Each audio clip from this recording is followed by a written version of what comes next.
Well, depressingly, I talked about this topic 2 years ago, which is why I brought it back to the table. Firstly, what does it mean?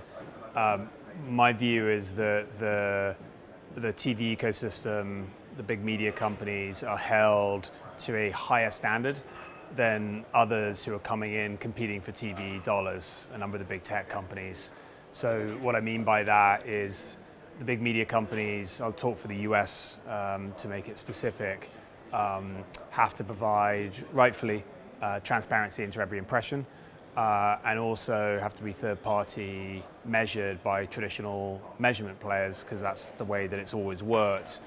Whereas a number of other companies who are going after the same dollars don't have to play by the same rules. And that creates a situation where the big media companies are handicapped every single day when they go to work because they're held to a much higher standard.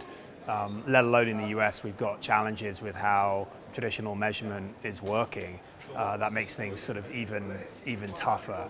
So as the worlds of big media and big tech come together, when you are competing on a playing field that's not level, it's going to be really challenging to be as competitive as you can be, even if the underlying product that is being sold, premium video, is performative and delivers results to marketers.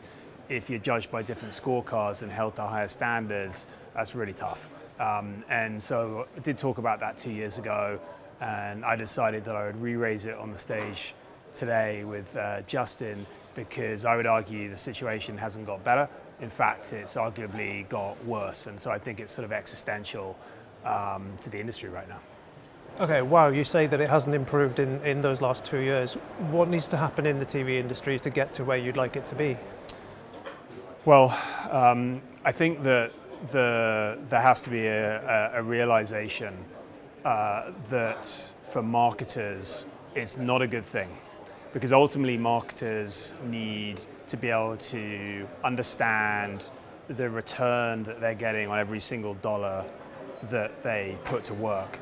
And right now, marketers don't have an ability to have an apples to apples comparison between different companies or different ecosystems.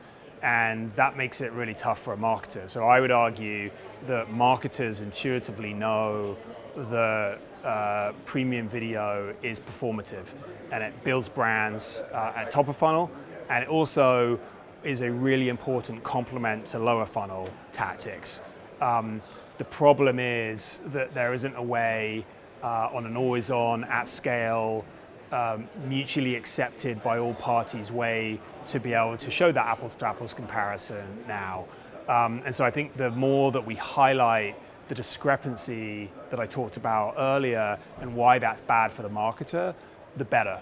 But right now, I think we're stuck in a situation where we have inertia in terms of, well, something has always worked this way, and therefore it should just continue to work that way. And that's the problem we've got right now. And I think it's education of the marketer about why that is ultimately bad for them as those worlds converge that will be really, really critical. And something else you've been saying here is not only that the TV industry deserves to have a level playing field, but that advertisers deserve a TV ecosystem that's as easy to buy as social. If and when we get there, how would that change the nature of TV and the value of TV advertising, which has always been considered premium?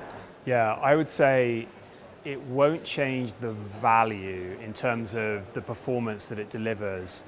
It will highlight the value that is already being delivered, if that makes sense.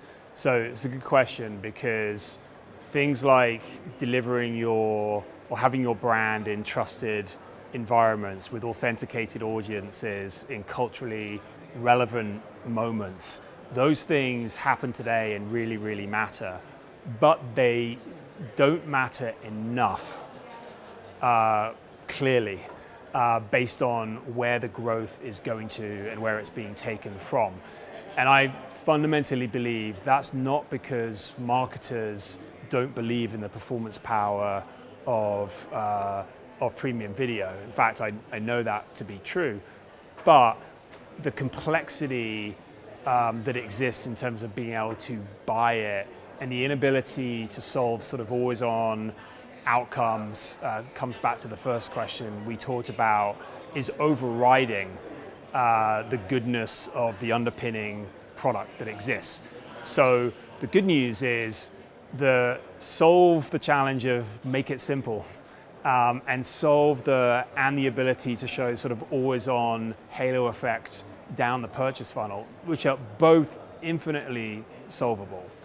Then suddenly you are sort of housing that sort of execution model with a product that we know delivers performance. And then I think there's a real path for the ecosystem to go on offense and take share. Now, if you don't believe that premium video delivers any value, then we might as well all go home. But time and time again, it's been proven that that's not the case. So when you sort of have truth on your side in terms of having an underpinning product that really works, that's a good thing. But you've got to be able to simplify how it can get accessed. And that's not just from agencies or large marketers, but it is the hundreds of thousands, if not millions, of small businesses that are looking to access the power, the performance power of that content, but it's too hard to do.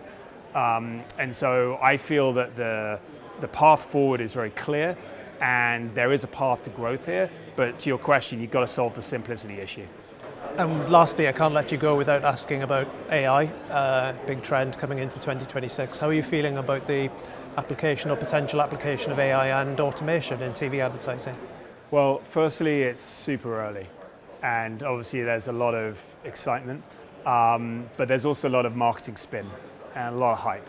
And so I think for all of us, we need to be able to cut through the hype and understand what the real practical applications are, that all are working in service of how do we make an ad dollar work harder. I actually think that AI for the big media companies is going to be a tailwind, not a headwind.